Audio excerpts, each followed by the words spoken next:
If you've been following the channel, you know this animation is part of my independent animated trailer called Bekkra. The story follows a young African boy navigating a war-torn world, carrying both human and demon heritage, hunted by opposing sides who want to weaponize his abilities. I've been working on this trailer on and off for over a year now. It's challenging, it's ambitious, and honestly it's one of the most fulfilling things I've ever worked on. In my last video I mentioned a specific shot that was giving me a ridiculously hard time. Originally my plan was simple: power through it, finish it in a week and keep moving. But life doesn't work on an arbitrary deadline. With client work, daily priorities and other obligations stacking up, pushing through would have meant guaranteed burnout. The reality was that I had to force myself to slow down. I had to step away, touch grass and reset my brain before I could actually see what this shot was demanding of me. When you're making an independent project, managing your energy is just as crucial as managing your keyframes. Let's talk about how the shot actually came together. I shot video reference of myself performing the movement. Originally, the script called for the character to run into the frame from the side, then cover his face as an explosion detonates from the opposite direction. But looking at my production schedule, time just didn't allow for the entire sequence, so I adapted. I started with him already in frame. The explosion hits, he guards his face, cuts through the flying dust and settles into the solid defensive pose. So there are a few phases that I went through for this animation. The first was the loose key poses. Very rough, very sketchy.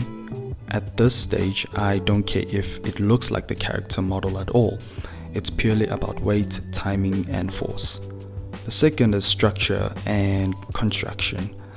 I created a fresh layer directly over the keys to fix volume, perspective and proportional areas.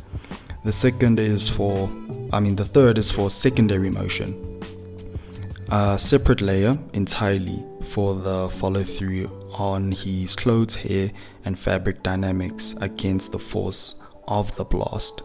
And then the last is acting and expression, adding the subtle micro expressions and facial movements to sell his intensity. Separating these elements lets me tackle one complex problem at a time. Right now the character primarily motion is locked in. Up next is cleaning up the rough explosion parts and animating the secondary character in the background. Narratively, the scene is about two allies making a desperate last dance, defending the entrance of an ancient temple against invading forces. Every line of action needs to support that tension. The hardest things to manage while working on this shot was my impatience. There's a constant urge as an artist to rush to the polished, clean up phase. But the last thing you want to do is spend 20 hours lining and coloring a shot, only to realize halfway through that the shoulder construction is completely broken, for instance. Redoing finished work is the most expensive mistake you can make in 2D animation. I'll be the first to admit, anatomy isn't my strongest suit.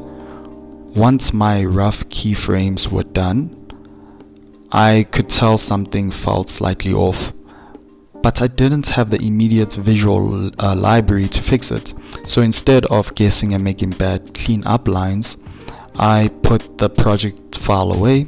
I spent time doing targeted anatomical studies, focusing specifically on the torso, neck placement and how the upper body deforms under heavy tension.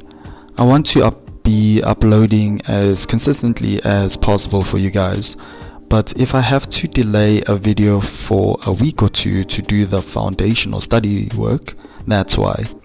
I refuse to sacrifice the quality of the IP just to beat the algorithm, for instance. If there's a takeaway here for your own project, is this: when you hit a wall, learn to diagnose why you're struggling. If you feel intimidated by a shot, it's usually because there's a gap in your knowledge or you're just mentally fatigued and you need to step away and reset properly. Pushing through fatigue just creates sloppy work that you will hate later. Identify the knowledge gap. In my case, it was anatomy.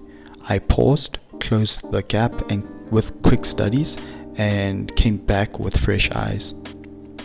Now that the hardest focal points of the shot is done, I can move on to the secondary character and the effects.